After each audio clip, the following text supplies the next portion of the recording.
welcome back to RC Icons. XX4, I know you guys, it's like we're beating a dead horse here between Ari and I. I recently just did a video featuring the X5, which showed a ton of XX4 parts in it. I've got my two XX4s on the bench, my runner car, and my WE. So this is a brand new car, never run. I bought this from Jason last year. Absolutely gorgeous example of XX4 WE. So 1997 Losi releases the XX4, and it took the race scene by storm. Highly competitive against the MX4, which was released the same time period. So 1997, the YZ10 was being phased out. The MX4 was being released. Masami started or practiced with the 97 YZ10. I may have called it an 870C, but Masami practiced in the IFMAR at, I forget what the ranch name is in California. But all of his practice rounds he used the YZ10, and then when he came to race, he broke out an MX4, and he ended up winning the IFMAR against the XX4. Fast forward 2 years in the 99 IFMAR in Finland. I always get the guy's name wrong, so I'm going to read it. Jukka Stenari ends up winning the four-wheel drive 99 IFMAR in Finland. Losi soon after releases the World's Edition XX4, which is what you see here. And it came with all the hop-ups that he had on it, and it was an absolutely epic car for the time period. So the XX4 was known for being fast on loose dirt and rough tracks. It has great geometry, suspension geometry. The XX4 WE ran, I think, for 3 years or so. So maybe 2003-ish, the XX4 comes out.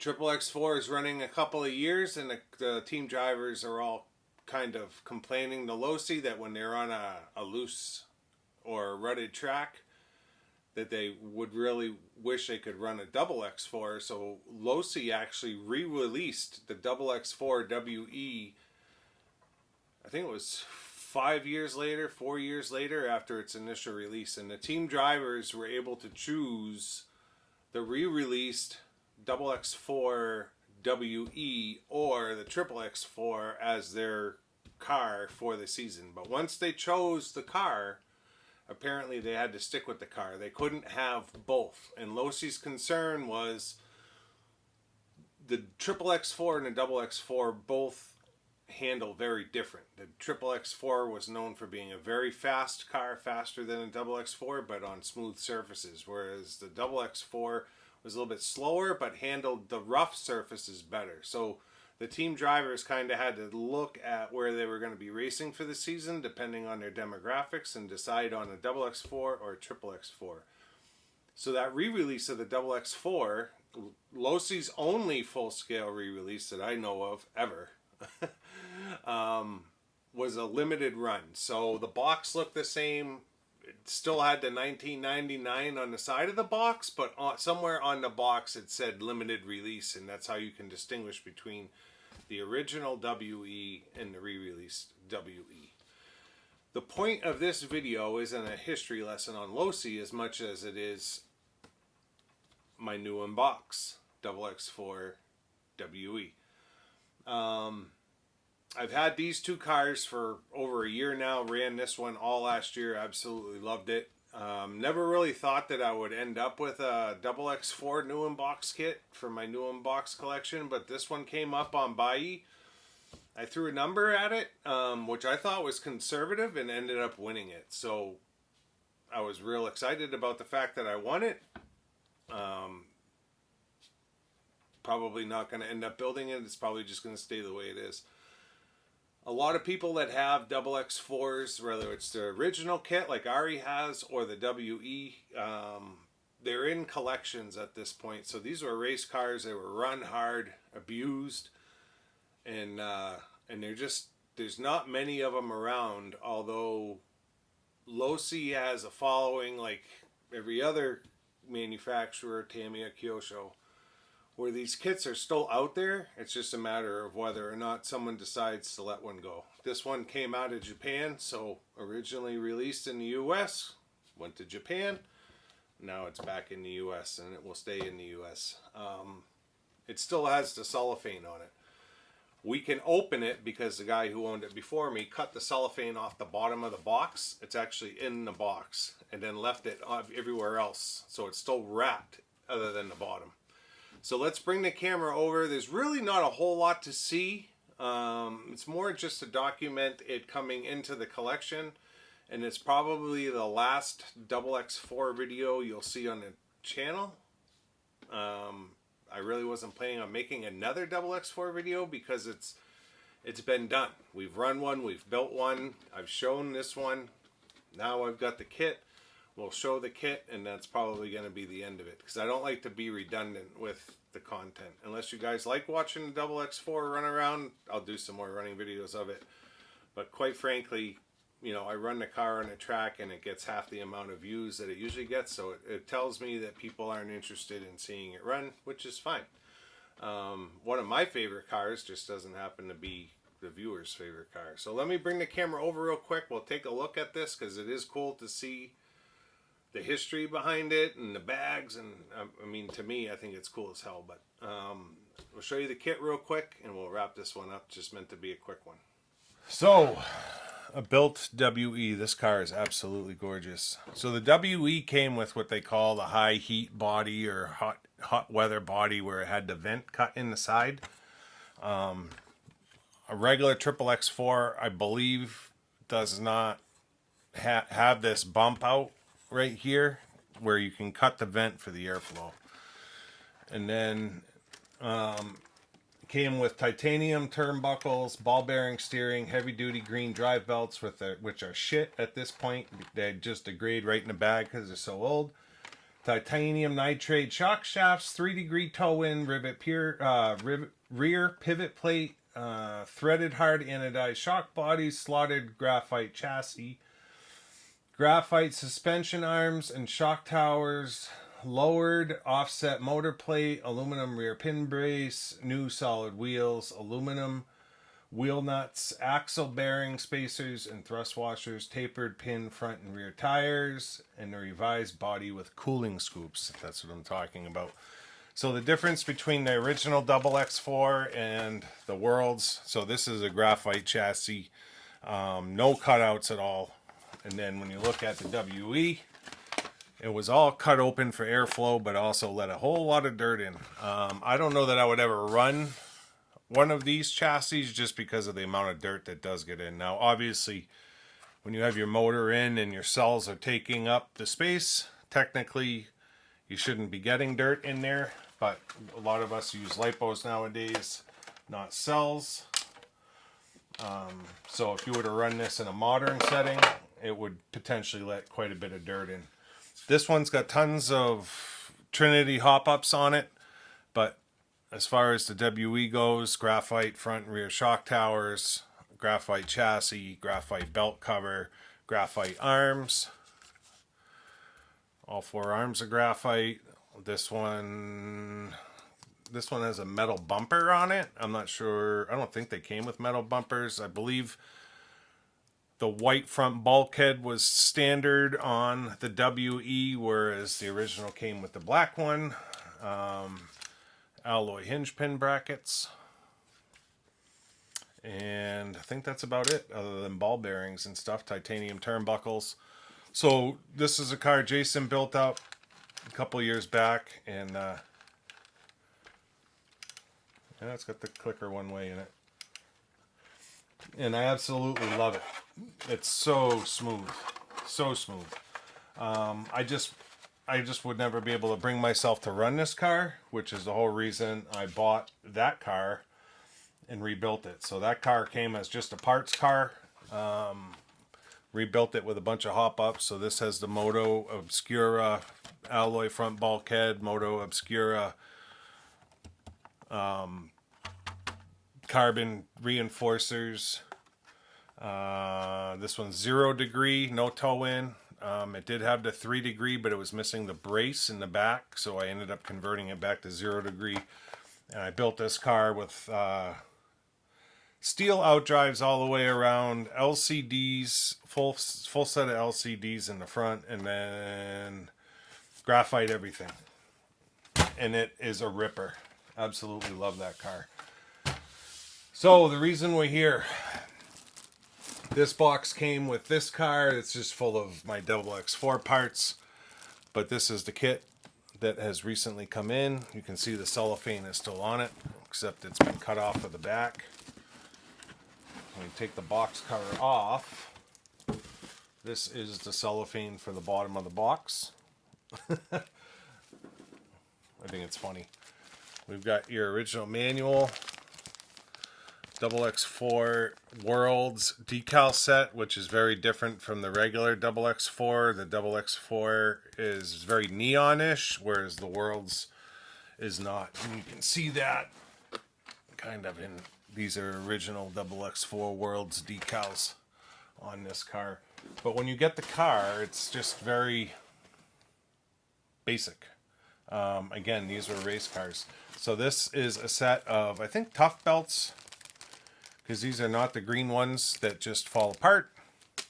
They might be in here somewhere, probably completely degraded. So hard, solid wheels. That was an upgrade. The original XX4 came with the 5-spoke, and the Worlds came with the solid.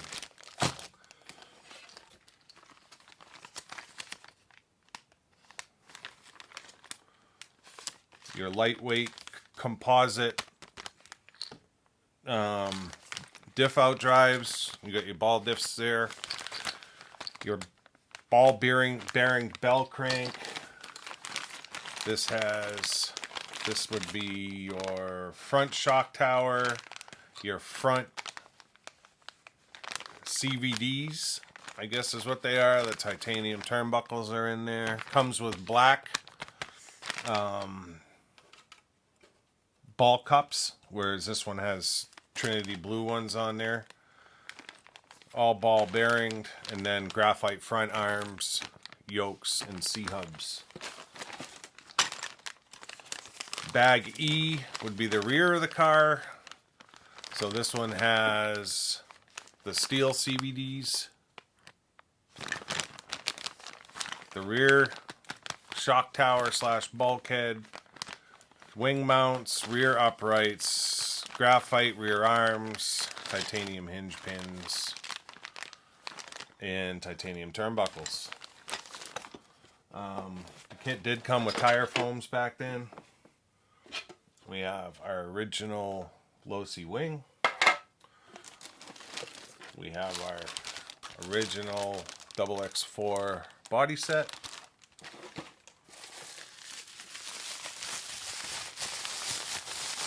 I'm not sure if this bag, nope, thought it might be open.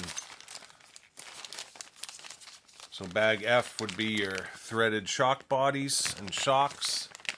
They come in yellow and orange, exactly like that car. We've got our, can't remember if that's the front diff or the rear diff, bag B. So bag B has one of the diffs in it, and the other one has the other. The diffs, I believe, maybe they're the same. So these composite diffs are great because they're lightweight, but they do split right where the CVD goes into the diff out drive. They're known for braking, which wasn't a problem back then, but now it is. So JC Racing does hardened steel out drives. So if you're building a XX4, do yourself a favor, go to JC Racing and get the hardened. He's got them listed for the XX, but they'll fit the XX4 as well. Get the hardened steel out drives and you won't have to worry about them breaking. My runner car has hardened steel out drives all the way through. And then those are your decomposed green belts in there. It's crazy that they literally perish right in the bag, but they do. So this bag is absolutely full of dust, but this is the slipper clutch. The 84 tooth spur, I believe it is, the purple one, and the perished belts and all that fun stuff. So those are those 3 bags, and then there's only 1 bag left with the chassis. So let me just throw these back in here. So people ask me all the time, why buy a kit you're not going to build? Well, I like to have this stuff just hanging around. I say I'm not going to build it, but in all honesty, I've got a big new unbox collection. And someday I might just say frig it and start building cars, because this is, you just don't come across this stuff. I've got a lot of new unbox kits that have cost me a lot of money. And I may someday just decide to build them all. I don't know. But for the time being, it won't get built because I've already got 2 that are built. I don't necessarily need it. And I've got a ton of other cars that do need to get built. So bag H is the battery brackets, body pins, and steering linkage. It's also got your motor mount in there, the alloy motor mount. And then this, that's your top cover, and then that's your brand new graphite chassis. So hard to find one of these chassis brand new. If you're trying to restore a car or build a WE or build a car, if you're trying to build a runner, I wouldn't even look for this chassis. I'd be looking for that one. The completely sealed graphite chassis, in my opinion, is the one that you would want. But if you were trying to like piece together a WE, that right there is going to cost you a ton of money. So yes, somehow, some way, I was able to land this car. I'm excited about having the car. It's just not, it's probably not very exciting for the viewers, because like I said, if it gets built, it's not going to get built anytime soon. So it would be probably someday when I'm like 50 and one day I'll just be like, I'm bored. I think I'm going to build my XX4. You never know. That one may end up getting run someday, or maybe it gets sold and this one gets built. I don't know. No idea. But for the time being, we've got a XX4 World's Edition kit to add to the collection. And I've actually got a couple of other new unboxed Losi vintage kits that are on their way here right now. So, and those are cars, neither one of them I have in the collection yet. And both of them will get built. So even though we're not building this one, we'll be building 2 others. So that's going to do it for this one today. Just meant to be a quick one, kind of show you guys that the kit came in. I hope you guys enjoyed the video. I apologize for another XX4 video, but kind of is what it is. I like to document what comes in to the collection, so I needed to make it. If you're not already a subscriber, I'd ask you to consider subscribing to support the channel. Let me know in the comments what you think, and until next time, we'll see you soon. Thanks.